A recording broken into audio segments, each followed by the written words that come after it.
Bonjour, est-ce qu'il y a quelqu'un par ici? Bonjour tout le monde. Bonjour.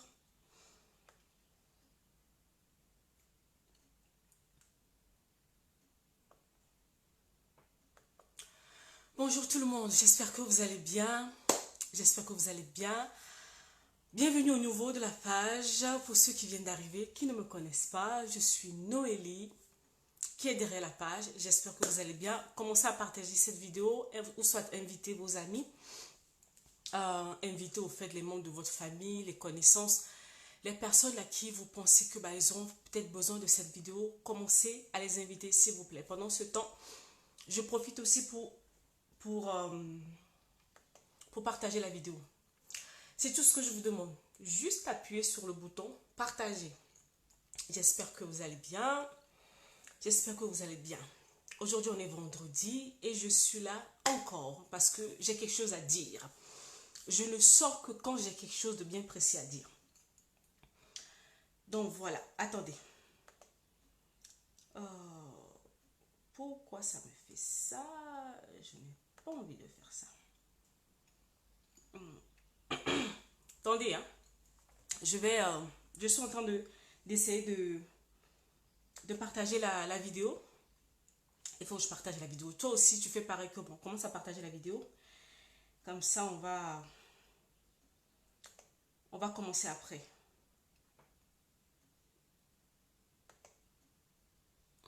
J'espère que vous allez bien. J'espère que vous allez bien. On est vendredi aujourd'hui. Je sais que la semaine a été longue.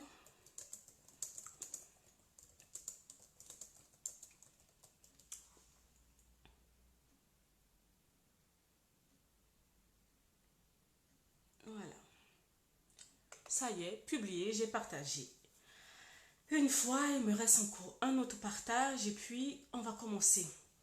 Aujourd'hui, on va parler des quelques caractéristiques. Je ne parle pas de toutes les caractéristiques parce que le domaine des blessures intérieures, c'est tellement large. C'est tellement large et personne ne peut dire qu'il a vraiment le monopole au fait pour maîtriser ce sujet complètement. Mais là, au fait, aujourd'hui, je suis venue parler de juste quelques caractéristiques au fait qui démontrent au fait qu'une personne est malade émotionnellement. Pourquoi je parle de cela au fait? Parce que je reçois au fait beaucoup de messages en privé. Je ne suis pas là au fait pour divulguer au fait forcément ce que les gens me disent, mais je me rends compte au fait que ça devient quelque chose de récurrent. Je crois qu'en une semaine, j'ai reçu le même type de message au moins 3 ou 4 fois en fait, si je ne me trompe pas.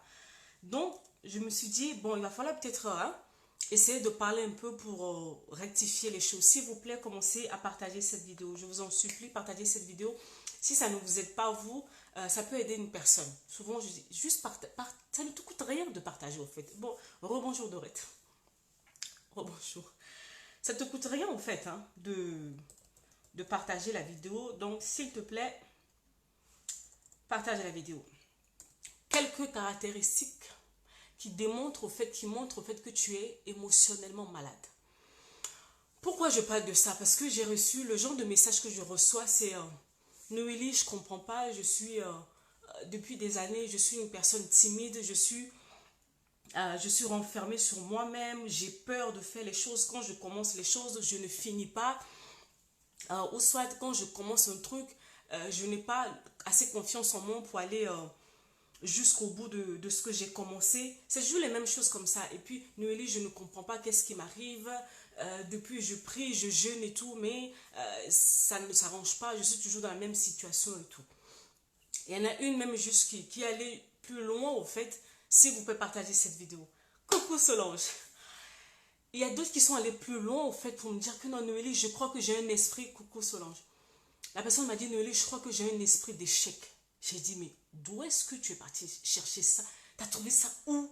Qui t'a mis ça dans la tête, au fait? Qui t'a mis dans la tête que tu as un esprit d'échec?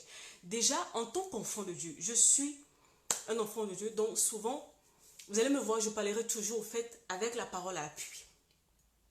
Tu ne peux pas me dire que tu es enfant de Dieu, tu as reçu Christ et que tu crois que non, tu as un esprit d'échec, au fait, qui te lie pour que tu ne fasses pas ce que tu as fait.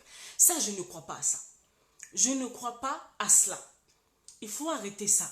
Quand la parole de Dieu nous parle de renouvellement de l'intelligence, ça fait partie de ces choses en fait. Mais là n'est pas ma question. Elle m'a dit, Noélie, j'ai un esprit d'échec. Quand elle m'a parlé un peu de la situation, je lui ai dit, mais tu sais, le problème peut être plus loin en fait, un peu plus loin, il faut remonter un peu plus loin. Et c'est là où elle a commencé à me relater son histoire, en fait, comment elle a grandi, l'environnement dans lequel elle a grandi, les circonstances dans lesquelles elle a grandi, elle a commencé à m'expliquer. Et quand j'ai lu, j'ai pris le temps, en fait, de lire, en fait, ce qu'elle m'a écrit. J'ai dit, mais je comprends. Je comprends, en fait, le problème. Toi, tu ne comprends pas, mais moi, je comprends. Et le problème que tu as, en fait, tu peux prier, en fait, pendant 1000 ans. Tu peux faire tous les jeûnes qui existent. Tu peux faire tout ce que tu veux, en fait. Ce ne sera pas suffisant. Je ne dis pas que la prière est inefficace. Non, c'est pas ce que j'ai dit. Le problème, c'est que nous, les enfants de Dieu, souvent, on prie en désordre. On prie en désordre, en fait. C'est comme, en fait, un militaire qui va en guerre. Quand il tire, ça veut dire qu'au préalable, au fait, la personne a déjà fait un état des lieux pour savoir là où se trouve son adversaire. Mais nous, les enfants de Dieu, souvent, on prie juste pour prier. On prie juste pour prier. Donc, ce qui fait que la prière, au fait, elle n'est pas efficace. Elle n'est pas efficace parce que normalement, la prière est censée atteindre une cible pour pouvoir régler un problème bien donné. Mais toi, tu ne connais même pas le problème que tu as. Tu commences à prier. Donc, ça veut dire que non, toi, tu lances seulement tes cartouches. Parce que les prières, c'est comme les cartouches de balles, au fait. Tu lances ça seulement comme ça à l'aveuglette, au pif. Et tu vas remarquer, ça fait des années, ça fait des mois, au fait que tu fais la même chose. Tu fais la même chose. Tu fais la même chose. Et rien n'avance et rien ne bouge. S'il vous plaît, partagez cette vidéo. Rien ne bouge et tu es là. Et qu'est-ce qui se passe? À un moment donné, au fait, tu commences à être frustré. Tu commences à être frustré parce que tu ne comprends pas au fait que tu pries, mais que les choses ne bougent pas. Parce que tu penses au fait, parce que dans ta tête, tu crois que parce que tu vas commencer à prier, automatiquement, au fait, cette peur au fait que tu as va partir automatiquement. Cette timidité maladive que tu as va partir automatiquement. Non, ça ne va pas partir automatiquement. C'est pour ça que je dis toujours aux gens, ne vous bornez pas seulement à prier. Au-delà de prier, il faut poser des actes. Des actes qui vont réellement ramener au fait la transformation dans votre vie. Cette jeune fille, au fait, quand j'ai pris le temps de lire son histoire, avec le recul, moi j'ai su tout de suite, j'ai vu tout de suite là où se trouvait le problème. Mais elle ne voit pas. Elle croit dans sa tête. Et maintenant, elle s'est mise dans la tête qu'elle a un esprit d'échec.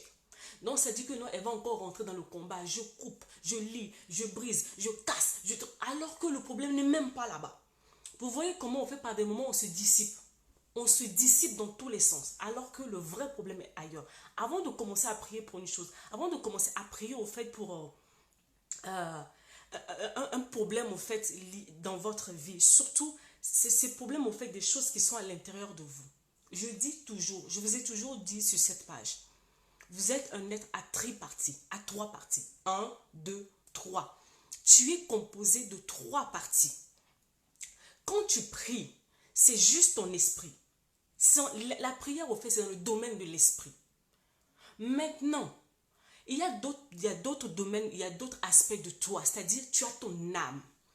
L'âme au niveau des émotions, au niveau de la pensée, au niveau de la volonté, au niveau de la décision, au niveau de tout ce qui est psychique, tout ce qui est mental. C'est là où en fait se trouve ton âme. Et c'est ça qui te cause le plus grand des problèmes. Le problème, pas de moment, c'est même pas la prière. Mais même pour que la prière puisse agir, la prière, au fait, doit passer. Ton âme, au fait, est le pont entre ton esprit et ta chair physique. Ton âme, c'est le pont entre le spirituel, l'esprit et le physique. Maintenant, dans cette âme-là, cette partie de toi dont on ne te parle pas souvent et dont moi je te parle tous les jours sur cette page.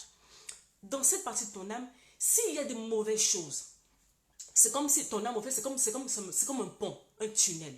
Maintenant, s'il y a des saletés, s'il y a des choses qu'il ne faut pas, qui sont là-bas, ça veut dire au fait que le conduit est bouché au fait. Et normalement, les choses qui doivent quitter le spirituel pour pouvoir arriver dans le physique ne viendront pas. C'est pour ça que tu te rends compte au fait que depuis des années, tu pries pour des choses, tu ne comprends pas, ça ne se manifeste pas. À un moment donné, il faut se poser.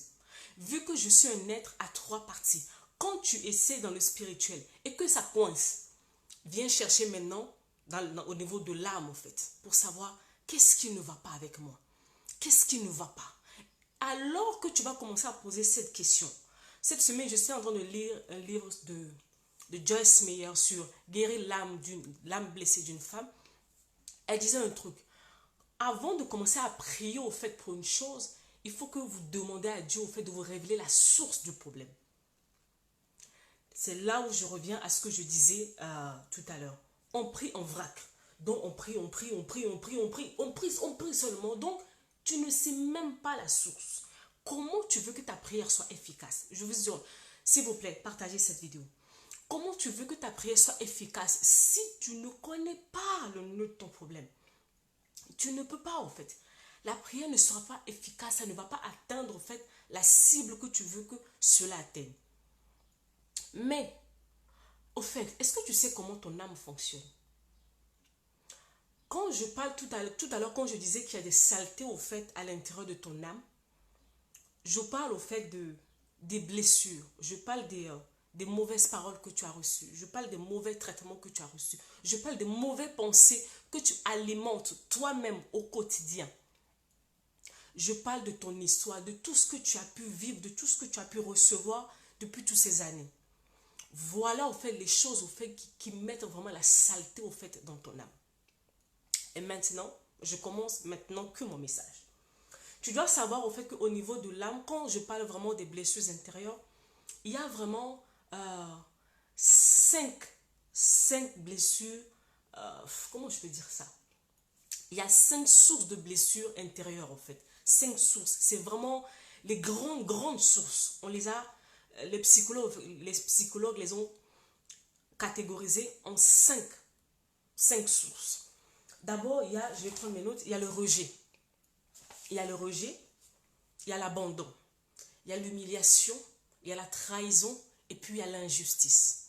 Voilà les 5 grandes catégories au fait de blessures intérieures qui puissent exister au fait, voilà, qui puissent exister. Maintenant, ça c'est juste, c'est comme si c'est le grand chapitre. Maintenant, à l'intérieur de ces gros chapitres, il y a des caractéristiques. C'est-à-dire que moi, Noélie, quand je vois une personne, je parle avec une personne, j'observe une personne, avec le genre de comportement, de réaction que tu as, je peux savoir plus ou moins, ah non, cette personne, c'est une personne blessée. Souvent, je dis sur cette page, vos comportements, en fait, bonjour Is, comment ça va? Vos comportements parlent plus fort que vos paroles. Les comportements que vous avez, ça crie tellement, en fait. Quand on est une personne qui observe et qui s'y connaît vraiment dans le domaine de la psychologie de l'être humain, du fonctionnement de l'être humain, juste avoir fait le comportement d'une personne, tu sais que c'est une personne qui est blessée. La vérité au fait que beaucoup de personnes, au fait, ils sont là, ils réagissent, ils font des choses, ils ne savent même pas qu'au fait, il y a quelque chose à l'intérieur d'eux qui a été heurté. On dit souvent au fait que les blessures intérieures, ça commence depuis l'enfance. Mais plus j'avance, plus je me rends compte que non, au fait, il y a des personnes, pour d'autres personnes, ils ont bien grandi. Mais à un moment donné, de leur parcours, de leur vie, il s'est passé un événement, au fait, qu'ils n'ont pas su gérer comme il faut, qui a créé des failles à l'intérieur d'eux. D'où, au fait, on te dit tout le temps, il faut que tu apprennes à garder ton cœur. Mais là, je ne suis pas venue parler de ça parce que j'en parle tout le temps. J'en ai déjà parlé plein de fois dans mes vidéos. Et là, aujourd'hui, je vais spécialement parler au fait des blessures intérieures dans le cadre vraiment de l'enfance. Des personnes qui ont grandi dans des atmosphères assez particulières. Dans cela, en fait, je parle des enfants qui ont peut-être grandi avec les 2 parents, mais qui ont eu des parents très très sévères, très fermés, très carrés, des parents qui étaient extrêmement durs avec eux, dans le sens où l'enfant s'est senti étouffé, l'enfant n'a pas été apprécié à sa juste valeur, l'enfant n'a pas reçu les encouragements, l'enfant n'a pas été, voilà, l'enfant n'a pas grandi comme il faut, pourtant les 2 parents qui sont là. Et il y a maintenant d'autres cas où l'un des 2 parents n'est pas là. Peut-être que le parent est parti ou le cas de décès. L'un des parents est mort. Ça laisse une faille. La dernière fois, j'ai rencontré une jeune dame, au fait, qui a perdu sa maman très, très, très tôt dans la vie. Et son père est là. Mais elle ne s'est pas rendue compte au fait que cette perte de maman a laissé un vide en elle, quelque part en elle, au fait. Donc, elle essaie d'avancer dans la vie, mais à un moment donné, c'est comme si elle était enchaînée, au fait. Au fait, quand on parle souvent des blessures intérieures, c'est comme une chaîne qui vous relie quelque part. Et pour pouvoir guérir, aller de l'avant, il va falloir couper cette chaîne-là pour pouvoir avancer, pour devenir vraiment plus sereine dans la vie. Donc cette jeune fille a perdu sa maman très tôt dans la vie et elle a du mal. Elle a du mal en fait. Elle a du mal à avancer. Vous savez, si quand Dieu a donné le père et la mère, ici pourquoi? Chacun d'eux a son rôle bien défini à jouer. Quand il y en a un qui manque, l'autre peut essayer de pallier au fait. Oh, j'ai commencé il n'y a pas très longtemps, Luce. J'ai commencé il n'y a pas très longtemps. Quand l'un des deux parents n'est pas là, il y a une faille, il y a une fissure qui est là. L'autre peut essayer de combler. Mais ce ne sera jamais parfait. Donc cet enfant qui va grandir va forcément avoir un vide quelque part. Parce que ce que maman donne, moi je suis maman. Je suis maman de 3 enfants. Ce que je donne à mes enfants et ce que leur père leur donne, c'est pas la même chose. Maman, elle est maternelle. C'est maman qui rassure. C'est maman voilà, qui rassure, qui est là, qui couvre, qui réprimande par moment. Mais c'est maman vraiment au quotidien, en fait, qui porte cet enfant, qui lui donne l'attention, l'affection qu'il faut, voilà, qui élève l'enfant, qui fait ce qu'il faut. Le côté vraiment affectif de la vie d'un enfant, je dirais, c'est plus au fait la maman. C'est maman qui donne ça, en fait. C'est maman. Parce qu'on les a portés pendant 9 mois, ces enfants. Il y a des choses que nous seuls, nous pouvons donner à nos enfants. C'est pour ça qu'on dit aux parents souvent, remplissez au fait vraiment le réservoir émotionnel de vos enfants. Tout à l'heure, je vais parler des besoins, les besoins fondamentaux d'un enfant. J'en ai parlé hier sur ma page. Si l'une des choses au fait manque, si l'un des parents manque, ou même est là, mais ne remplit pas au fait son rôle entre guillemets, l'enfant va avoir des failles à l'intérieur de lui. Parce que quand un enfant grandit, moi je vois mes enfants sont en train de grandir. La première, elle a 9 ans, il y a un autre 6 ans, et puis voilà, l'autre, la dernière. Je vois à chaque fois, quand ils font un truc, ils ont besoin que je puisse leur parler. Ils ont besoin que je leur dise, je suis fière de vous. Ils ont besoin que je les encourage. Ils ont besoin que je leur dise, c'est pas grave. Ils ont besoin que je leur dise que non, vous pouvez le faire. Ils ont besoin de leur dire, je suis fière de vous. Il y a des enfants qui n'ont jamais entendu ce genre de paroles au fait de leurs parents. Et je fais partie de ce genre d'enfant et je sais ce que ça peut créer au fait à l'intérieur d'un enfant. L'enfant peut aller à l'école, fait toute une année scolaire, ramène le bulletin, même pas de félicitations, rien du tout. On lui dit juste, oh, tu pouvais mieux faire. Ça casse. Un enfant, quand l'enfant se rend compte que non, même seulement parce que je travaille bien à l'école, ça casse. Donc ça veut dire que l'enfant, au fait, dans sa tête d'enfant, tu dis, en fait, ma valeur dépend seulement des notes au fait que je peux ramener à l'école. L'enfant diminue sa valeur à ce niveau-là, en fait. Alors, pour qu'un enfant puisse grandir, au fait, en guillemets, pour être équilibré, cet enfant doit sentir que non, qu'on l'aime, au fait, inconditionnellement. Que l'amour que ses parents, au fait, ont pour lui ne dépend pas de ce qu'il fait ou de ce qu'il ne fait pas. Et souvent, nous les parents, je m'inclus dedans parce que je suis devenue parent maintenant, on ne le fait pas. On ne le fait pas, au fait.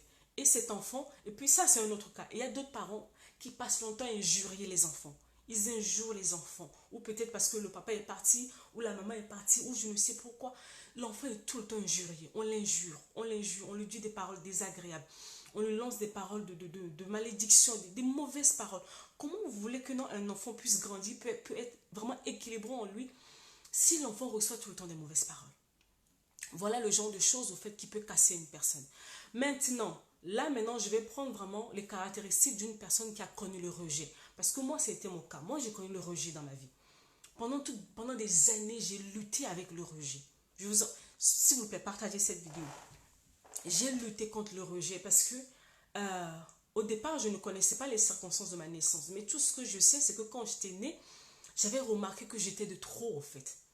On me le faisait remarquer que j'étais trop, soit on ne s'occupait pas de moi, ou on me prenait, on me jetait chez les gens là-bas. Donc voilà, j'étais de trop, j'étais tout le temps de trop.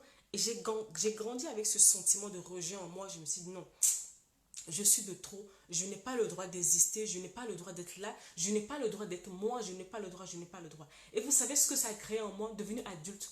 Parce que ça, c'est ce que tu ressens quand tu es enfant. Maintenant, au fait, cette attitude que tu as enfant, ce ressenti que tu as enfant, quand tu vas grandir, au fait, ça va devenir maintenant un comportement, au fait, que tu vas développer. Et une personne qui a été rejetée, qu'est-ce que cette personne fait? Souvent, cette personne se met à l'écart. La personne aime la solitude. il y a des moments dans la vie, on ne peut pas être tout le temps entouré. Il y a des moments où tu dois être vraiment en mode solitaire parce que bon, il faut réfléchir, parce que bon, il faut prendre des décisions, parce que là. Mais en fait, on n'a pas été créé pour rester à l'écart, rester isolé des gens. Souvent, quand vous voyez une personne qui aime trop rester à l'écart, c'est une personne qui lutte avec le rejet. La personne se dit, vaut mieux que je me mette à l'écart dès le départ, comme ça, je ne vais pas me sentir rejetée. Ils ne vont pas encore me rejeter une fois de plus. Donc, pour que je ne souffre pas, je préfère rester dans mon coin. Pour que je ne souffre pas, parce que j'ai tellement été déjà blessée, je ne veux pas encore de plus, donc je préfère rester dans mon coin. L'une des caractéristiques au fait d'une personne, je vous ai dit, dans la blessure intérieure, il y a 5 grands chapitres. Là, je te parle seulement que du rejet. Une personne qui a connu le rejet se met souvent à l'écart, a tendance à se dévaloriser. Oh là là là là, j'étais championne. Donc, quand on dit se dévaloriser, je ne voyais jamais rien de bon en moi. Parce que toute ma vie, on m'a fait sentir que je n'étais pas à ma place. Je recevais des mauvaises paroles, des mauvaises paroles, des mauvaises paroles, des mauvaises paroles, des mauvais traitements.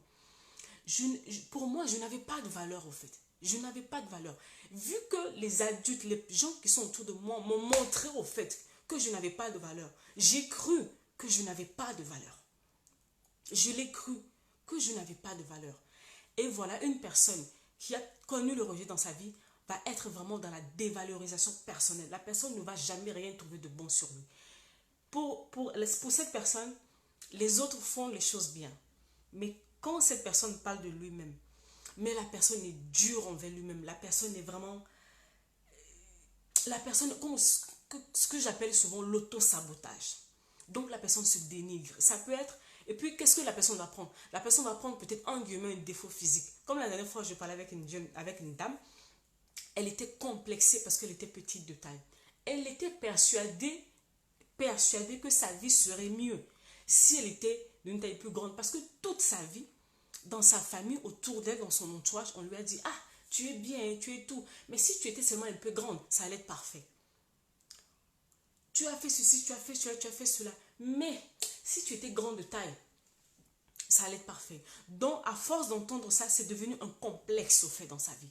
Elle a du mal au fait à aller de l'avant juste à cause de ça. Juste à cause de ça au fait. Parce qu'on n'a pas arrêté de le ressasser.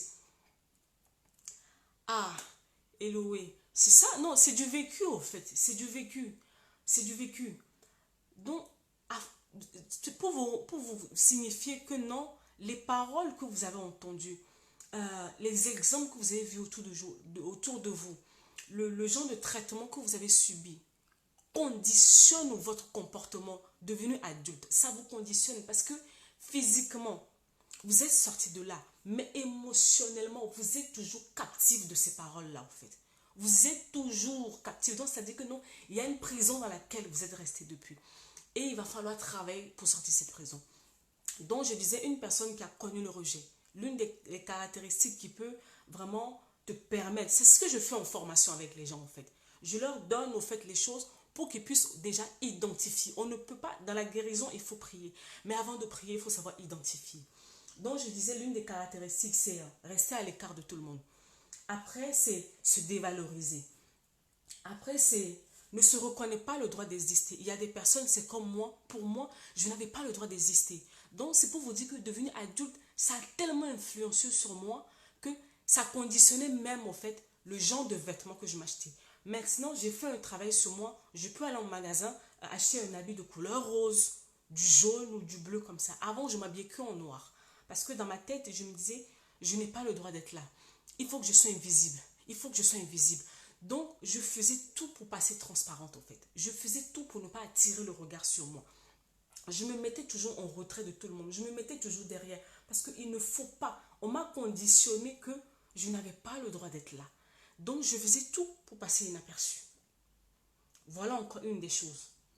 Ne pas se sentir comme si tu n'as pas le droit d'être là.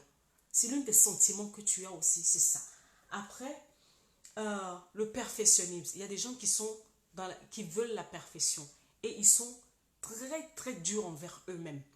Que ce soit dans leur relation, que ce soit dans leur travail, que ce soit dans leur vie de tous les jours, cette personne vise au fait la perfection. Tant que les choses ne sont pas parfaites pour eux, ils ne sont pas en paix. Mais au fait, dans cette quête au fait de perfection, Ils s'épuisent, ils se fatiguent parce que ce n'est jamais assez bien pour eux. Ils sont tellement exigeants avec eux-mêmes. Dans la vie, en fait, c'est vrai que il faut être exigeant avec soi-même pour arriver à un certain nombre de résultats. Mais à un moment donné, la limite, elle est très subtile. À un moment donné, si tu ne fais pas attention, tu tombes dans le piège au fait du perfectionnisme, ce qui devient vraiment maintenant un autre problème. C'est-à-dire que tu n'es jamais satisfait de ce que tu es, de ce que tu as, de ce que tu fais. Il faut toujours plus, il faut toujours plus. C'est jamais assez bien en fait. Donc, de la même manière que tu es dur envers toi-même, tu vas l'être aussi avec les personnes qui sont autour de toi. Donc, tu vas mener la vie dure aux gens qui sont autour de toi. Tu aimerais que les gens, ces gens-là, soient comme toi, réagissent comme toi, réfléchissent comme toi. Bref, qu'ils soient ton clone. C'est pas possible en fait. C'est pas possible. Souvent, ces personnes, en fait, quand ils sont en relation, ils étouffent les autres. Ils étouffent les autres parce qu'ils projettent tout leur mal-être sur les autres. Ils veulent faire des gens, des clones. Voilà, des clones. Et une dernière caractéristique, c'est fuir l'attachement. Souvent, des personnes qui sont blessées, qui ont connu vraiment la blessure du rejet, ce sont des gens qui n'aiment pas trop s'attacher au fait dans les relations. Même en amitié, même en amour, ils n'aiment pas trop parce qu'ils sont sur leur garde. Ils se disent, on m'a toujours rejeté. Qu'est-ce qui me prouve que je dois te faire confiance? Il n'y a rien qui me prouve que tu ne vas pas me rejeter toi. Donc, je suis sur mes gardes. Je suis sur mes gardes. Je ne te fais pas confiance. Même si je suis avec toi, je ne te fais pas confiance en fait. Je reste sur mes gardes parce que je ne sais pas ce que tu vas me faire. Et une telle chose au fait, encore dans les relations amicales et tout ça va. Mais quand tu traînes une telle chose dans le mariage, ça veut dire que tu n'as pas confiance en l'autre. C'est pour ça que vous allez voir, il y a certaines femmes au fait qui sont en relation, qui sont en mariage. Ils n'ont pas confiance au fait dans leur conjoint. Hommes ou femmes, hein. Ils n'ont pas confiance à leur conjoint en fait. Donc, ils s'attendent déjà au pire. Ils s'attendent déjà, donc eux-mêmes, ils sont déjà conditionnés dans leur tête que non, il va me laisser tomber.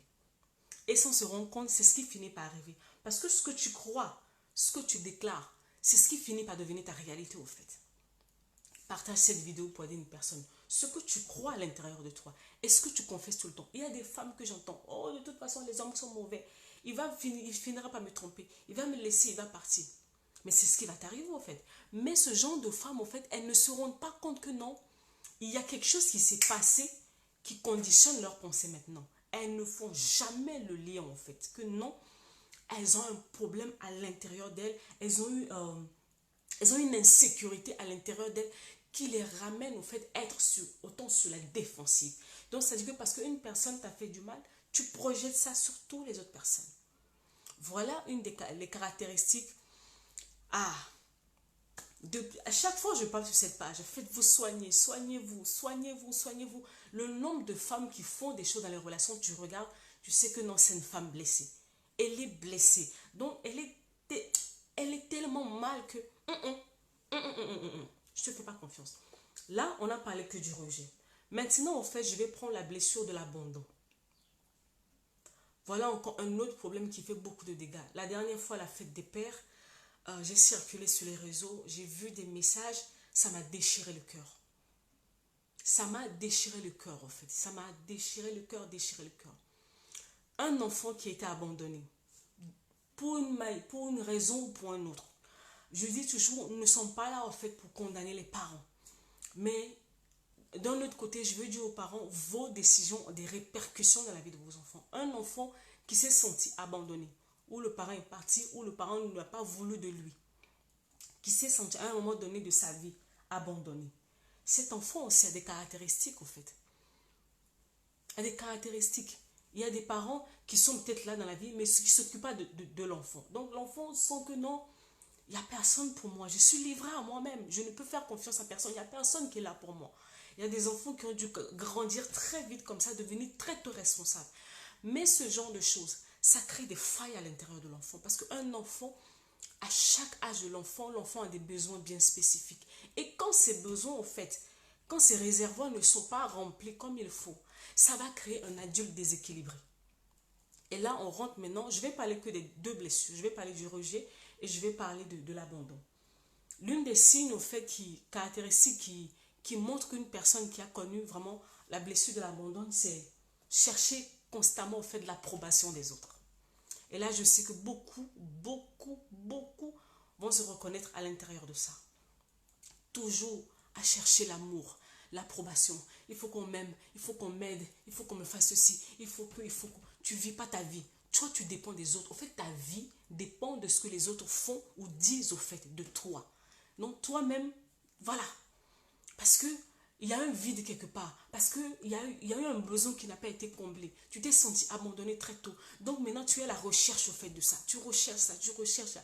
Dans la recherche là que tu fais, ça t'amène à avoir un certain nombre de comportements au fait qui nous montrent que non, il y a un problème. Il y a un problème. Donc, si tu es une personne au fait qui court tout le temps à chercher, à chercher, à chercher les relations. Il faut qu'on m'aime, il faut l'approbation. Oh, qu'est-ce que tu dis de ça? Oh, qu'est-ce que tu dis de là? Oh, est-ce que je peux? Est-ce que je ne peux pas? Est-ce que? Ou dans toute chose que tu dois faire, il faut que les gens soient derrière toi pour t'encourager, pour te pousser, pour faire ceci. Il y a des gens qui sont comme ça en fait. Ils ne peuvent pas commencer un truc et aller jusqu'au bout eux-mêmes. Ils ont besoin que les gens les portent. Ils ont besoin que les gens les encouragent. Ils ont besoin que les gens soient derrière eux. Parce que quoi? À l'intérieur d'eux, quand ils étaient enfants, il n'y a pas eu au fait ce truc qui est là. Tu sais, Eloé, une personne, la plupart des personnes que je prends en formation, il y a des personnes qui peuvent se retrouver dans 4 blessures. Peuvent se retrouver dans les 5 d'ailleurs. Donc c'est possible. Ça dépend des choses au fait que tu as vécues dans la vie. Ça dépend au fait des choses que tu as vécues dans la vie. Donc, voilà. Tout le temps, tu es derrière les gens, tout le temps, tout le temps, tout le temps. Tu n'as pas cette force au fait pour faire les choses. Il faut seulement que les gens. Il faut te poser des questions. Il faut vous poser des questions. Tout le temps, je vous dis sur cette page, à un moment donné de votre vie, il faut vous asseoir. Il faut vous poser des questions sur vos comportements. Pourquoi je réagis comme ça? Pourquoi? Quand vous allez commencer à vous poser la question, le pourquoi, c'est là où vous allez commencer à creuser et aller à l'intérieur, aller fouiller pour savoir ce qui ne va pas en fait. On ne peut pas ramener le changement tant qu'on n'a pas touché le point sensible. Quand on touche le point sensible, c'est là où le changement peut commencer au fait. C'est là où la guérison peut commencer. C'est là où la transformation peut commencer. Donc je disais, chercher tout le temps l'approbation des autres. Après, il y a des gens, un petit problème. Ils vont faire des histoires comme ça. Vous connaissez des gens, de personnes comme ça dans la vie. Un petit truc, la personne va extrapoler l'histoire, la personne va déborder dans tous les sens. Donc la personne est toujours, comme on dit vraiment, la personne est toujours dans l'abus, dans les extrêmes. Un petit truc de rien du tout. Mais la personne va tellement aggraver la situation, vous allez croire que la personne va mourir tout de suite, c'est fini. C'est la fin, c'est tout de suite. Attention, c'est souvent au fait, la personne est à la recherche au fait du regard des autres.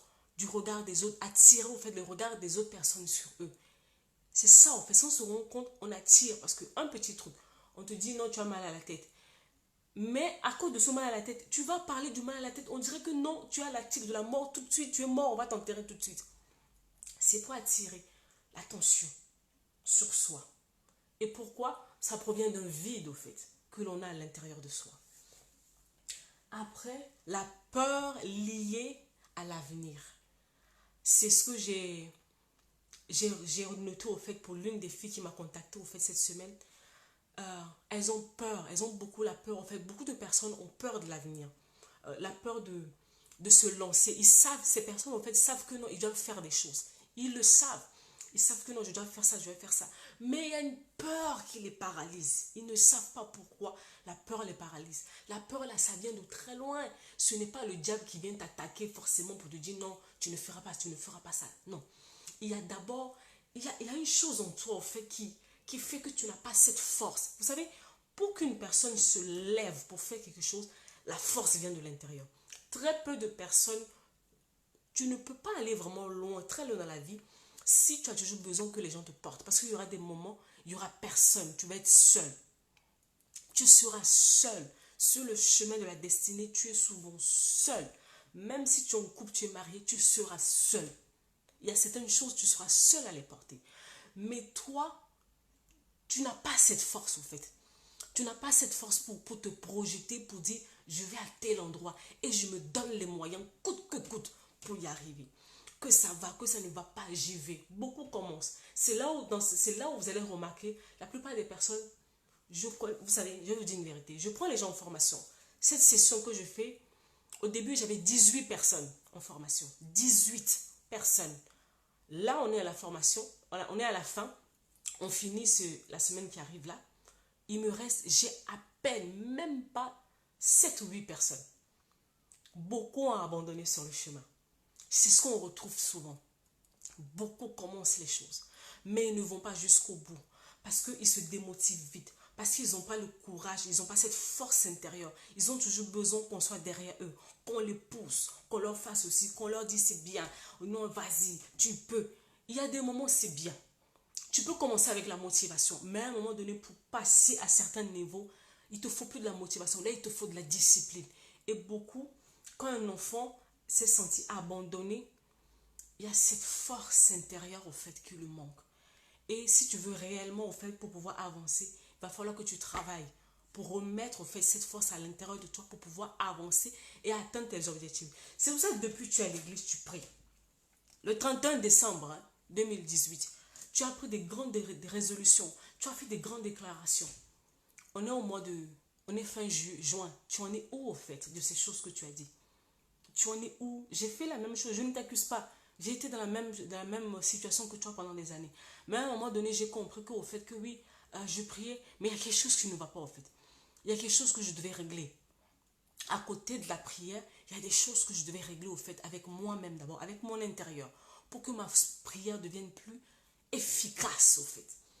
Après, vouloir aux autres de les avoir laissés. Il y a des gens qui sont, vous allez remarquer souvent des personnes qui sont assez rancuniers. Rancuniers dans le sens où quand on ne fait pas ce qu'ils ont décidé, ce qu'ils veulent, ils sont rancuniers, ils ne sont pas contents en fait, ils se fâchent vite. Quand on ne fait pas les choses comme ils veulent, quand peut-être que non, tu dis à la personne, ah, tu sais, je vais t'aider à faire tel truc. Mais après, tu as un souci. Tu as un souci de dernière minute et que tu ne peux pas. Tu dis à la personne, ah, désolé, franchement, je ne peux plus. Ça y est, c'est la fin du monde. Il y a des gens qui ne supportent pas au fait que les autres, au fait, ne répondent pas à leur attente. Ils ne supportent pas ça. Ils ne supportent pas. Ils ne supportent pas. Derrière ces comportements que tu as, il y a des réels problèmes. Il y a un réel problème qu'il va falloir que tu touches si tu veux avancer. Hier, sur la page, je parlais de besoin de l'enfant. Parce que, comme je disais, la blessure intérieure, au fait, il y a des gens qui sont blessés depuis leur jeune âge. Et puis, il y a d'autres personnes qui ont rencontré des blessures sur le cours du chemin. Là, aujourd'hui, je parle vraiment du cas des enfants, des personnes qui sont devenues adultes aujourd'hui, mais d'où le problème a commencé très tôt, depuis leur jeune âge, en fait. Quand un enfant grandit, les psychologues ont dit, au fait, l'enfant, en fait, a des besoins. Souvent, c'est ce que nos parents ne comprennent pas forcément. Un enfant qui grandit a des besoins. Et le besoin là, la confiance. L'enfant a besoin de construire sa confiance en lui-même, sa confiance aux autres. Ça dépend des choses qu'il ressent autour de lui, au fait. Ce qui permet à l'enfant d'avoir vraiment confiance en lui-même et avoir confiance aux autres, c'est le genre de paroles qu'il reçoit. C'est le genre d'attitude. C'est le genre de choses qu'il voit, qu'il entend, qu'on lui fait au quotidien. C'est ça qui le bâtit, au fait. Maintenant, la question est, qu'est-ce que toi, tu as reçu? Qu'est-ce que toi, tu as reçu? La première chose dont un enfant a besoin, la confiance. La confiance pour se construire en tant qu'individu à part entière. Après, comment ça s'appelle? Le sentiment d'exister. Il y a des enfants, comme je l'ai dit, pour un enfant qui a connu le rejet, l'enfant se dit, je n'ai pas le droit d'être là. Je n'ai pas le droit d'être là. Donc, c'est difficile pour ce genre d'enfant, en fait. C'est vraiment difficile. L'enfant se sent comme si je n'ai pas le droit d'être là où je suis. Alors que pour qu'un enfant puisse grandir convenablement comme il faut, il faut que l'enfant sente que non, j'ai le droit d'être là, en fait. J'ai le droit d'exister. Il y a des parents, il y a des moments, il y a des parents qui disent à leurs enfants, surtout les mamans, oh, toi là même, je devais même t'avorter. Ne faites jamais ça. Ne dites jamais ça. Jamais. Vous ne savez pas au moment où cette parole sort de votre bouche. Vous ne savez pas ce que vous venez de poser comme semence dans la vie de cet enfant. Cet enfant dans sa tête se dit, je n'ai pas le droit d'être là. Et là, vous venez de casser quelque chose dans cet enfant. À moins que vous revenez sur votre parole et que vous expliquez à l'enfant, que vous vous excusez et que vous réparez ce tort. ça va rester dans l'enfant. Il y a des moments où je travaille avec des personnes. Il y a juste une seule parole de leurs parents ou de leur entourage qui les ont vu grandir, qui leur a fait basculer. Juste une parole. Pour vous dire la puissance des mots que l'on sort dans notre bouche, comment ça peut affecter dans la vie d'une personne. Tu dis à un enfant, toi, de toute façon, ton père ne voulait pas de toi. Et pourquoi? Il y a des moments, nous les mamans, sous le coup de la colère, on sort de ces paroles. Mais ces paroles, tu viens de détruire une vie. Tu ne sais même pas en fait. Tu viens de détruire une vie. Tu viens de détruire une vie. Il y a d'autres enfants, leur problème, ça commence depuis le ventre. Surtout les enfants où les parents ont voulu avorter et que ça ne s'est pas fait. L'enfant le sait déjà. Là, ça va même plus loin. Ça va même, c'est biologique même. Dès le ventre, l'enfant sait que je n'ai pas le droit d'être là. Maman a failli m'enlever. Je n'ai pas le droit d'être là. Donc l'enfant va tout faire pour se cacher. Cet enfant aura sentira comme s'il n'a pas le droit d'exister. Vous savez, souvent, nous les mamans, ou soit l'enfant est dans le ventre et il entend le papa ou l'enfant. Parce que les enfants, quand ils sont dans le ventre, ils entendent. Hein, ils entendent. À partir d'un certain moment, les médecins les disent, les enfants, ils entendent en fait les choses depuis le ventre. Ou le papa qui dit à la maman, oh, je te laisse tomber, je m'en vais. L'enfant est de sentir qu'on l'a abandonné. Papa m'a abandonné. Et le problème commence depuis le ventre déjà. Déjà, le problème commence depuis le ventre avant la naissance. Vous savez comment j'ai su au fait que j'avais un problème de rejet? C'est quand au fait j'ai grandi, je crois avant mes 30 ans, je parlais avec ma mère au fait. Maintenant, je suis devenue grande, je suis devenue maman à mon tour. Donc je parlais avec ma mère vraiment à cœur ouvert. J'ai dit, mais maman, qu'est-ce qui s'est passé? Et c'est là où j'ai compris que non, on voulait la faire avorter au fait. On voulait la faire avorter de ma grossesse. C'est là toutes les choses au fait avec lesquelles j'ai lutté pendant toute ma vie après sens au fait. J'ai dit, mais je comprends maintenant ce sentiment de rejet. J'avais l'impression comme si c'était une seconde peau que j'avais au fait, le rejet. Et jusqu'à maintenant, par des moments, de temps en temps, ça essaie de revenir. C'est une bataille de tous les jours pour pouvoir sortir de là en fait. Pour pouvoir sortir de là, c'est vraiment changer ses pensées au quotidien. Après, le sentiment de se sentir exister, de se sentir accepté. Comme je le disais tout à l'heure, les mamans qui disent aux enfants, toi de toute façon, il fallait même que je t'avorte. Mais c'est fini. Donc l'enfant sait que on me tolère quoi. Je suis tolérée. Ah, je n'ai pas été désirée. C'est comme, j'entends souvent des parents qui disent, c'est un accident de parcours. Un accident de parcours. Pour vous, je suis peut-être un accident de parcours. Mais moi, je sais que je suis un projet divin. Un enfant qui attend que non, qui attend qu'on dise de lui, c'est un accident de parcours ou c'est un accident. Je vous en supplie, faites attention aux genres de paroles que vous sortez quand vous parlez. Vous n'avez aucune idée de ce que ça peut provoquer dans la vie des gens. Tous les jours, je rencontre des personnes à cause d'une seule parole. Leur vie a basculé. Leur vie a basculé. Et la dernière chose, de se sentir apprécié. Les parents qui savent déclarer des bonnes paroles sur leurs enfants. C'était quand la dernière fois, au fait que tes parents t'ont dit bravo, je suis fier de toi. Ou bravo, ou voilà, je suis fier de toi. Ou ma fille, je t'aime. Ou mon enfant, je t'aime. Ou quoi que ce soit. C'était quand la dernière fois tu as entendu ça?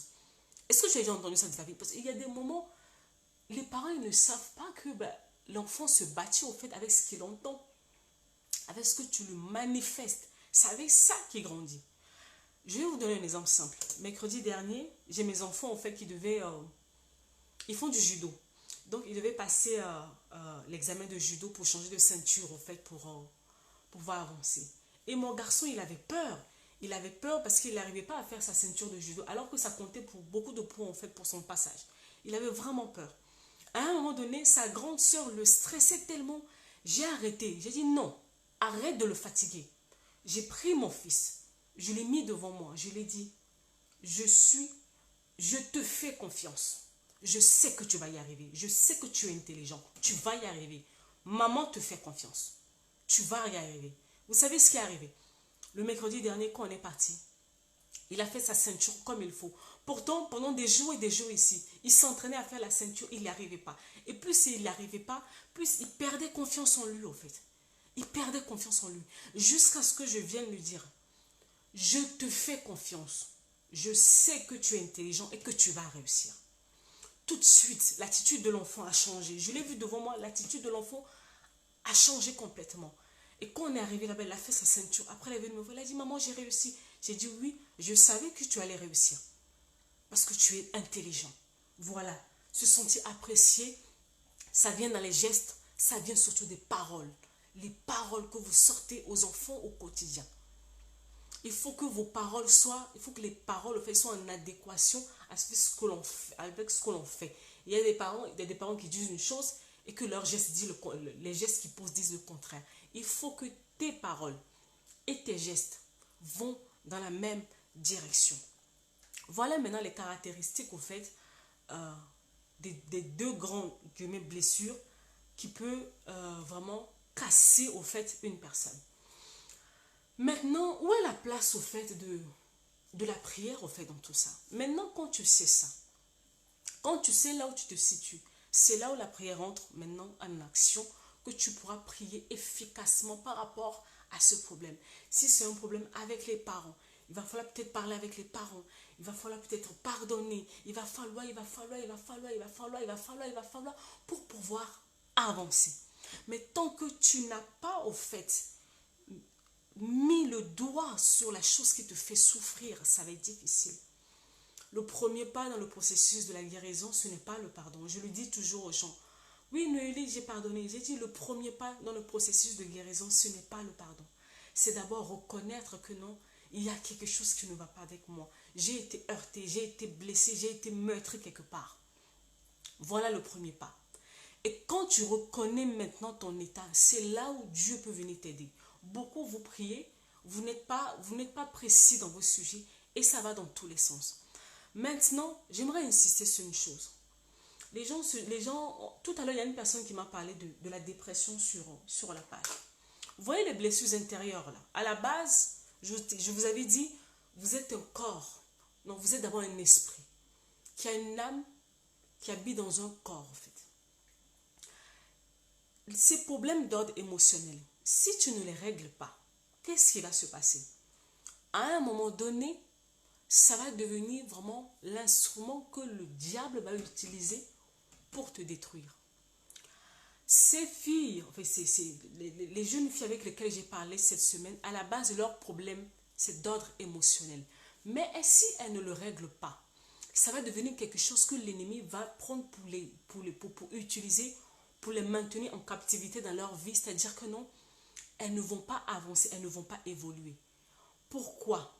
Parce qu'il y a un problème qui n'a pas été réglé. Et l'ennemi récupère ce problème-là pour les garder en captivité.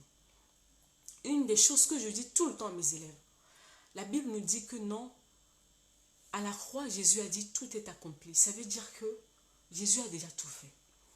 L'ennemi n'a plus aucun droit légal sur ta vie. Il le sait. Toi, tu ne le sais pas. Tu sais, même les blessures intérieures, toutes ces choses. Parce que quand tu es blessé, tu gardes la colère, tu gardes la rancune, tu gardes l'amertume, tu gardes la haine, tu gardes toutes ces mauvaises choses. Tu sais pourquoi tu les gardes? C'est ce que l'ennemi utilise au fait pour te maintenir en captivité. C'est pour ça qu'on vous dit vous devez guérir. Parce que quand vous guérissez, vous lâchez prise au fait sur les armes que l'ennemi utilise et vous prenez les armes de Dieu. Et c'est là où la guérison vient en fait. Le problème à la base est d'ordre émotionnel. Mais quand ce n'est pas réglé, l'ennemi le récupère pour en faire autre chose. L'ennemi ne peut pas venir faire quoi que ce soit sur ta vie s'il ne trouve pas de faille. Il utilise toujours une faille. Écoute-moi très bien. L'ennemi va toujours utiliser une faille dans ta vie pour le retourner contre toi. Parce qu'il sait qu'il n'a plus le droit légal sur ta vie. Il le sait. Depuis que tu es devenu enfant de Dieu, tu as donné ta vie au Seigneur. L'ennemi sait qu'il n'a plus le droit sur toi. Maintenant, qu'est-ce qu'il va faire? La Bible dit qu'il rôde. Il va aller fouiller dans ta vie. Il va fouiller dans ta vie les choses qui lui appartiennent. Donc, quand tu gardes, comme je dis, quand tu gardes la colère, le non-pardon, toutes ces choses, toutes ces mauvaises choses-là, c'est comme il y a des gens qui me disent souvent, oh, moi, je ne lui pardonnerai jamais. J'ai dit, mais tu te fais du mal à toi-même. La personne qui est là-bas, là, s'en fout. Il fait sa vie, tu ne lui pardonnes pas. Mais pendant ce temps, qui souffre, qui a sa vie bloquée. Parce que quand tu as le non-pardon en toi, même Dieu te résiste parce que tu es hors de sa volonté, tu es hors de sa parole. Parce que la parole de Dieu nous dit, pardonnez à vos ennemis. Pardonnez. Tant que tu vas garder les armes de l'ennemi dans ta vie, il va les utiliser contre toi. Donc, avant de commencer, oh non, le diable me combat. Il ne te combat pas, c'est toi-même. Donc, ça dit que toi-même, tu donnes le bâton pour qu'on te frappe. Tu as vu comment tu t'aimes pas. Toi-même, tu donnes le bâton pour qu'on te frappe. Comment en fait tu sors de cet engrenage? Tu acceptes de prendre les armes de Dieu. Pendant des années, je me rappelle la première fois quand Dieu m'a dit, Noélie, il faut que tu pardonnes. Il a dit, hein? Pardonner? Pourquoi? Il dit, Seigneur, t'as vu tout le mal qu'ils m'ont fait? Je ne peux pas leur pardonner. Si tu ne pardonnes pas, tu restes en prison. Et ta vie ne va pas avancer. Même si j'ai dit des choses sur toi, même si j'ai annoncé des grandes choses sur ta vie, ça ne peut pas se faire parce que je marche derrière ma parole. Moi-même, Dieu, je suis limité par ma propre parole. Si toi, tu ne veux pas obéir à la parole, moi, tu veux que je te fasse quoi? Je ne peux rien te faire. Vous luttez contre une chose. Et de l'autre côté, vous voulez que Dieu fasse une chose, mais de l'autre côté, vous ne voulez pas obéir à ce que je vous dis. L'une des choses que je dis aux personnes, quand ils viennent en formation, j'ai dit, tant que tu n'es pas prêt à obéir, parce que dans le processus de guérison, il y a des moments où Dieu peut venir te demander des choses difficiles, comme pardonner une personne. Peut-être cette personne t'a fait un attouchement, cette personne t'a violé, cette personne t'a mise dehors, cette personne t'a abandonné, cette personne est là mais ne s'occupe pas de toi. Tu as galéré, tu as souffert, tu as trimé et tu es arrivé là où tu es. Et puis maintenant Dieu vient et puis Dieu te dit, il faut que tu pardonnes. C'est là où la bagarre commence. C'est là où la bagarre commence. C'est là où beaucoup de personnes fuient au fait parce que ils souffrent, mais ils ne sont pas prêts à faire ce qu'il faut pour sortir de cette prison. La seule chose au fait qui libère de cette prison, c'est quand on prend la décision d'obéir à Dieu, de suivre les instructions que Dieu nous donne pour sortir de là. Guérir de ses blessures intérieures, Dieu peut utiliser plusieurs manières. Tu peux le faire seul avec Dieu. Il y a d'autres personnes, c'est tellement lourd, ils ont besoin d'être accompagnés. Mais dans tous les cas, tu vas devoir obéir à un certain nombre de choses. La question est, et je le dis, je le répète toujours, oui, vous voulez... il y a deux personnes la dernière fois qui me disaient, Noélie, je veux un nouveau départ. J'ai dit, ok, est-ce que tu es prête à faire ce qu'il faut pour ce nouveau départ? Parce que la liberté, au fait, un guillemin a un prix. Souvent, le prix de la liberté, c'est le pardon. Le pardon vrai, sincère, celle qui vient du cœur. Le genre de pardon que tu accordes en pleurant. Pas dans le sens, oui, j'ai pardonné.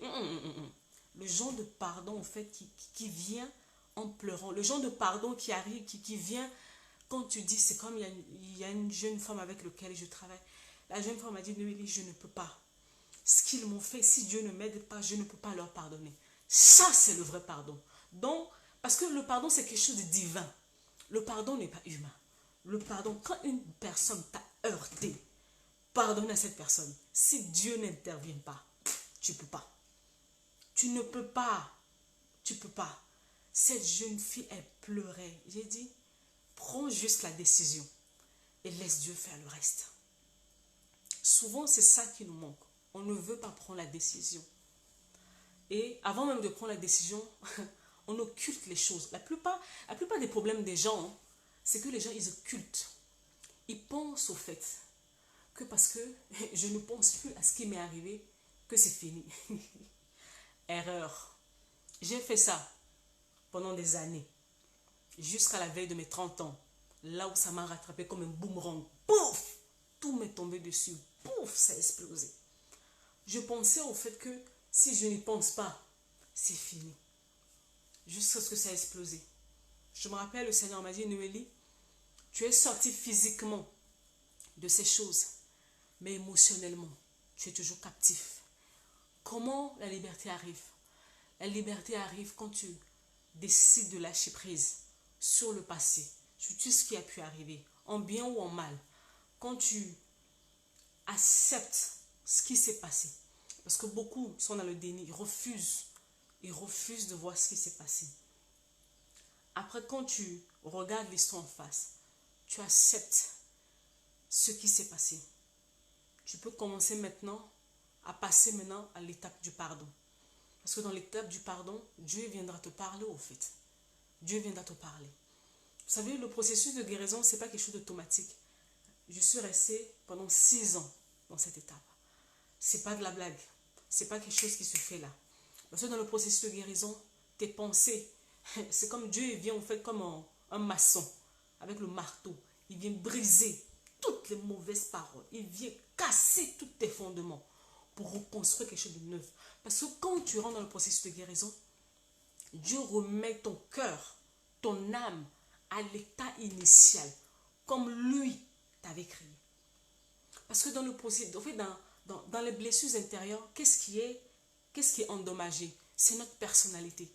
La personnalité, au fait, avec laquelle Dieu nous a créés. C'est ça qui est altéré, au fait, quand on est blessé émotionnellement. Une personne qui est blessée émotionnellement perd son identité, perd son vrai lui, au fait, ce qui fait ta personne. J'étais une personne forte. Oui, j'étais une personne forte. Mais les circonstances de la vie m'ont tellement lynché que j'ai cru que non, je ne valais rien. Il a fallu que Dieu vienne, au fait. Que Dieu vienne au travers de sa parole. Et là, il a d'abord cassé tous les fondements. Il a tout cassé. Cassé tout ce que j'avais comme croyance. Toutes ces mauvaises croyances que j'avais. L'une des choses fondamentales dans le processus de guérison, les pensées. Et Dieu est venu maintenant, quand il a cassé tout ça, il est venu maintenant avec sa parole. Dans la méditation de sa parole au quotidien. Dans l'écoute des enseignements au quotidien. C'est là où Dieu a commencé à rebâtir les bonnes bases solides et saines à moi. Et là, j'ai appris maintenant à ne plus me définir comme ce que les gens disent. J'ai appris à ne plus me définir par rapport à ce que j'ai vécu. J'ai appris à me définir tel que Dieu voulait. Quand tu arrives là, tu prends maintenant le courage. Parce que quand tu commences à te retrouver, c'est là où tu prends maintenant le courage. Tu commences à lâcher prise. Tu commences à pardonner à ces personnes. À les lâcher pour dire non. Vous n'en valez même pas la peine. En fait, souvent, on pense au fait que quand on pardonne des gens, on leur accorde une faveur. Non. Tu te fais du bien à toi-même pour pouvoir avancer. Si un jour dans ma vie, je n'avais pas pris la décision de pardonner, je ne serais pas là devant vous aujourd'hui. Je ne serai pas là devant vous. Donc, oui, priez pour ces comportements, en fait. Ces choses que vous voyez dans vos vies, c'est bien. Mais prenez le temps. Je dis, prenez réellement le temps, au fait, de savoir d'où proviennent ces choses. C'est très important. Et quand vous allez savoir d'où viennent ces choses, c'est là où vous pouvez vraiment demander à Dieu de venir intervenir. Et quand vous demandez à Dieu d'intervenir, il vous demandera un certain nombre de choses à faire. Assurez-vous de les faire. Le but n'est pas juste de connaître, de savoir ce que Dieu veut. Le but, c'est d'obéir, c'est de faire ce que Dieu te dit. C'est en faisant ce que Dieu te dit, c'est là où la guérison arrive. C'est en faisant les choses que Dieu te dit par rapport à ta situation, parce que nous n'avons pas les mêmes histoires. Chacune de vous, derrière cet écran, vous avez vos histoires. Donc, je ne peux pas prendre mon exemple, venir le calquer sur vous. Dans le processus de guérison, c'est une question de cœur à cœur avec ton Père. Dieu, le Seigneur peut t'envoyer peut-être chez un professionnel, conseiller en relation d'aide, chez un psychologue, ça dépend. Mais avant d'aller même chez ces professionnels, prenez le temps de prier. Parce qu'une personne qui n'est jamais passée, pas là où vous êtes passé, une personne qui n'est pas guérie, la personne peut être professionnelle parce que la personne a étudié ça à l'école. Mais quand la personne n'a pas le vécu, ça va être compliqué. Et il y a d'autres personnes qui ont le vécu, mais qui n'ont pas encore triomphé. Donc, c'est-à-dire, ils gardent encore leurs blessures, ils gardent encore toutes ces mauvaises choses en eux. Ils peuvent vous communiquer, en fait, les énergies négatives. C'est comme, il y a une jeune dame qui est partie voir une thérapeute, et la thérapeute lui dit, oh, vous pouvez tout pardonner sauf le viol. C'est son, comment ça s'appelle, c'est sa croyance. Mais nous sommes des enfants de Dieu. La parole de Dieu nous dit que nous pouvons tout faire par Dieu qui est en nous. Parce que même le viol, je n'ai pas dit que c'est quelque chose qui est facilement pardonnable. Ça peut prendre des années. Des années. Mais il faut lâcher prise sur ça, sinon tu restes dans la prison. Tu es thérapeute, tu dis à une personne, tu peux tout pardonner sauf le viol. Donc ça veut dire que tu maintiens cette personne dans cette prison-là, en fait. Tu maintiens cette personne dans la prison du non-pardon et la personne rumine, et la personne ressasse, et la personne a mal. Parce que quand on a mal, ça agit. Ça agit sur notre mental, ça agit dans notre vie de tous les jours, ça agit même sur notre santé, en fait. Ça agit dans tous les domaines, en fait, de notre vie. Donc, je ne peux pas, moi, Noélie, je suis là, les personnes qui arrivent en formation avec moi, je ne peux pas leur dire, ah, pour telle chose que tu as vécu, non, ça, il ne faut pas pardonner, je ne peux pas. Parce que j'ai vu les choses, je sais ce que j'ai vécu, je sais là où, jusqu'à où Dieu m'a ramené pour pouvoir lâcher prise, pardonner à ces personnes. Et je sais le bienfait de ces choses dans ma vie. Je sais ce que le pardon a ramené dans ma vie. Donc, je ne peux pas, au fait, empêcher, dire à une personne, il ne faut pas pardonner ça. Donc, ça veut dire que moi-même, j'ai un problème lié à ça. Donc, vous pouvez aller voir un professionnel, vous pouvez aller voir qui vous voulez, mais soyez conduit par l'Esprit de Dieu. C'est pour ça qu'on vous dit, en tant qu'enfant de Dieu, vous devez être bâti dans la parole. Une personne peut vous parler, mais vous devez prendre la parole de Dieu pour savoir les choses que vous devez prendre ou ne pas prendre. On ne prend pas tout. Surtout quand, que ce soit la personne, si le professionnel est chrétien ou pas chrétien, on ne prend pas tout. On analyse. La parole de Dieu dit, analysez, retenez ce qui est bien, ce qui n'est pas bien, enlevez. C'est pour ça que souvent les gens sont vraiment très fermement. En fait, quand on dit à un chrétien, il faut aller voir un professionnel pour tes soucis des émotions, des trucs comme ça. Oh non, non, ils ne sont pas chrétiens. Non, au fait, eux, ils ont étudié. Ils vont t'aider à avoir des pistes de travail. Mais ce n'est pas tout ce qu'ils vont te proposer qu'il faut que tu prennes, en fait. Souvent, quand tu vas voir un professionnel, genre psychologue, psychothérapeute ou conseiller en relation d'aide, ces personnes ont cette capacité, de par les études qu'ils ont fait, de pouvoir comprendre tes comportements, t'aider à analyser, t'aider à mettre le doigt sur le problème. Même maintenant, au niveau des solutions qu'ils te proposent, tu auras le choix en tant qu'enfant de Dieu de faire les bons choix et de laisser ceux qui ne sont pas bien. Parce que là-bas, on va te proposer de l'hypnose, on va te proposer du yoga, on va te proposer plein de trucs. Plein de trucs. Mais en fait, ces choses ne te guérissent pas. Ça te soigne. Il y a une différence entre soigner et guérir. Parce que soigner, la personne peut rechuter. Très important. Quand on soigne, la personne peut faire une rechute. Donc, c'est-à-dire que la plaie n'est pas complètement cicatrisée. La plaie n'est pas complètement cicatrisée. Il y a encore des brèches ouvertes et ça peut s'ouvrir avec le temps. Alors que, quand... C'est pour ça, en fait, j'aime la relation d'aide. La relation d'aide parce que, en même temps, on est dans la psychologie, en même temps, on est dans le spirituel. On a les deux. On a les deux. Donc, même si j'ai des conseils à te donner, je vais toujours te ramener dans la parole. Donc, tu ne peux pas venir me voir et puis je vais te dire, ah, tu peux tout pardonner sauf telle chose. Je vais te dire, il faut pardonner. C'est pas moi qui te le dis. La Bible te dit. C'est pas moi qui écris la Bible. Donc, si tu me dis que tu es enfant de Dieu, tu crois à la parole. Tu acceptes d'obéir à la parole. Moi, je te dis que non, la parole dit que tu dois faire telle chose. Maintenant, c'est dans ton âme et conscience. Donc, allez voir les professionnels, oui, je suis d'accord. Mais choisissez les professionnels. Et surtout, faites le tri dans les solutions qu'ils vous proposent. Quand s'il y a une chose, au fait, qui n'est pas conforme à ce que la parole de Dieu te demande, tu ne le prends pas. Tu ne le prends pas. Tu examines, tu prends ce qui est bien et tu laisses ce qui n'est pas bien. C'est aussi simple que cela. Moi, je suis conseillère en relation d'aide. Tu viens, on prend la psychologie et puis on met la Bible. Donc, je fais ça, je te jongle, moitié-moitié, je te jongle. On doit comprendre tes comportements. On doit comprendre tes comportements, comment tu fonctionnes. Mais au-delà de tes comportements, comment tu fonctionnes, il faut que comment on appelle? Il faut que je te ramène à la parole. Parce que la personne qui te guérit, c'est Dieu. Un homme ne te guérit pas. Peu importe le niveau de son étude, de son expérience et tout, aucun homme n'a la capacité de te guérir. Parce que la guérison qui se fait, c'est quelque chose de surnaturel. Donc, il n'y a pas une personne qui a une baguette magique Ça y est, tu es guéri. C'est faux. S'il y a une personne qui te dit quelque part, moi, Noélie, j'ai dit. Si tu vois une personne qui te dit, viens, je vais te guérir. Oh non, j'ai telle recette qui va te guérir. Attention.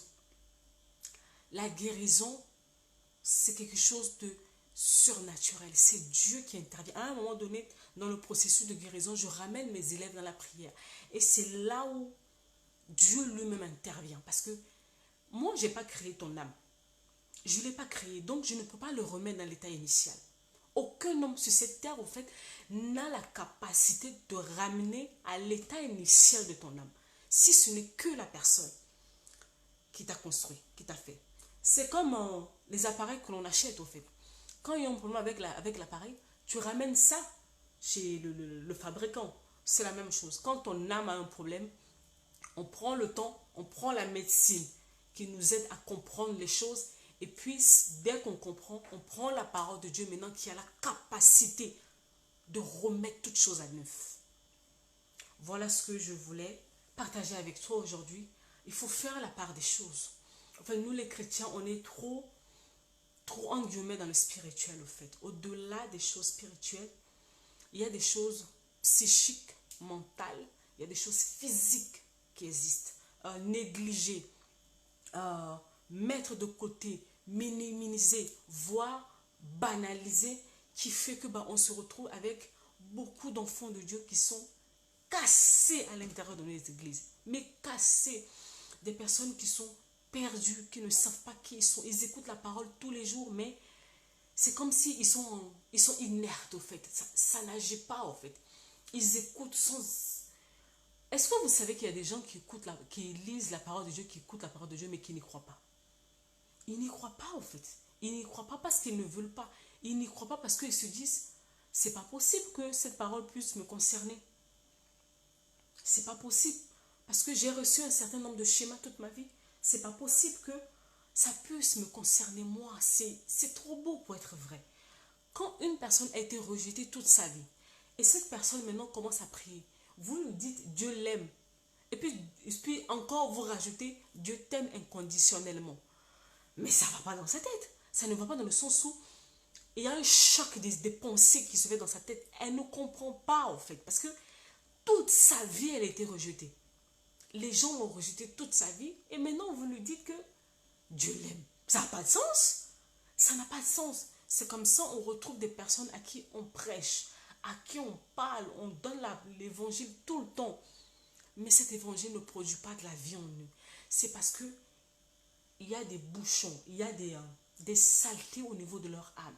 Il faut prendre le temps de faire le ménage. Le ménage. Là, on arrive en été. Le printemps est fini. Il faut faire le ménage. Il faut nettoyer ton âme pour que la parole que Dieu déclare sur ta vie prenne vie en toi. Elle doit transiter par ton âme. Assure-toi que ton âme est en bonne santé. Sinon, il y aura un bouchon, en fait. Ça ne viendra pas. La vie ne viendra pas. Les choses que Dieu a dit ne se manifestera pas. Tu vas croire que c'est le diable qui te bloque. Non, le diable ne te bloque pas. Il ne te bloque pas. Déjà, il ne peut même pas te bloquer parce que tu as Christ en toi. Il ne peut pas te bloquer. Il va essayer. Il va essayer. Mais quand on va voir que tu tiens ferme, tu n'es pas déstabilisé, tu sais qui tu es, tu connais ton identité, tu marches dans ton autorité, à un moment donné, il va lâcher prise. Et puis quand le temps de Dieu sonne pour une personne, le diable même, il peut sauter, s'agiter, faire tout ce qu'il veut. Comme dit mes amis ivoiriens, il n'y a rien en face. Il n'y a rien en face. Vous n'accordez, je vous en supplie, il y a des moments où vous accordez au fait une force au diable qui n'a même pas en fait. Vous lui accordez une force qu'il n'a même pas. Il essaye de vous faire croire. La Bible dit que le diable, c'est le père du mensonge. Tout ce qu'il peut te dire, c'est du mensonge. Comment tu peux croire une chose pareille? Ah! Bon, bref, est-ce qu'il y a quelqu'un qui a une question, s'il vous plaît? Est-ce qu'il y a une question relative à la vidéo ou une autre question, je ne sais pas où, et puis comme ça, je vais répondre et puis je vais y aller.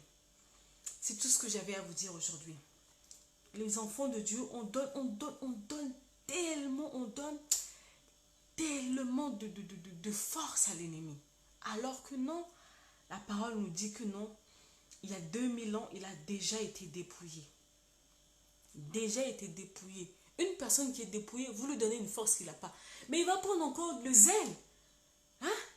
L'ennemi, en fait, il prend du zèle quand vous voyez, quand il voit vraiment que vous lui accordez, vous faites de l'importance. Quand vous banalisez les choses qu'il fait. Ah, voilà. Donc, voilà. Est-ce qu'il y a une question? Est-ce qu'il y a une question? Une question? N'hésitez pas, je vous écoute. Je vous écoute. Est-ce qu'il y a une question? S'il n'y a pas de question, je vais y aller. Je sais que c'est lourd comme sujet. C'est pas forcément un sujet qui fait l'actualité ou qui fait le buzz ou qui rassemble du monde. Il suffit juste au fait que je parle d'un sujet en guillemets d'actualité ou un sujet qui traite peut-être du mariage, des relations. Il y aura beaucoup de personnes. Mais c'est pas le mandat que j'ai reçu au fait pour venir parler en guillemets des choses comme ça. Non. Mon mandat au fait c'est parler de la restauration pour les personnes parce que au-delà de toutes ces choses que l'on fait, hein, ce sont des bons sujets. Je ne discrimine pas les personnes qui parlent de ça. Mais au-delà de tous ces sujets, au fait, nous avons beaucoup de personnes qui sont brisées, qui sont cassées. Derrière les sourires, derrière les make-up, derrière plein de choses, il y a beaucoup de personnes qui sont brisées. Donc, il faut vraiment qu'on reparle à la base des choses. Il faut vraiment qu'on reparle à la base. Pour avoir une vie équilibrée, il faut que ton âme soit équilibrée. C'est aussi simple que ça.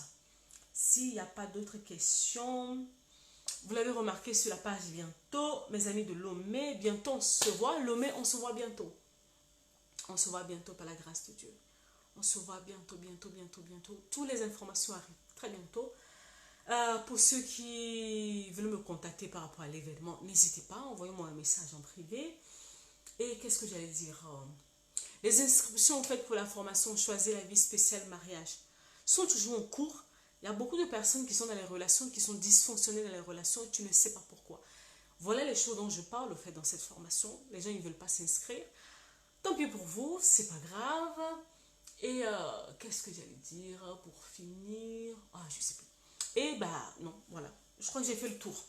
J'ai fait le tour. S'il n'y a pas de questions, je vais vous laisser. Je vais y aller. Je vous souhaite vraiment une bonne fin de journée. Que Dieu vous garde. Et puis, à la prochaine. Au revoir.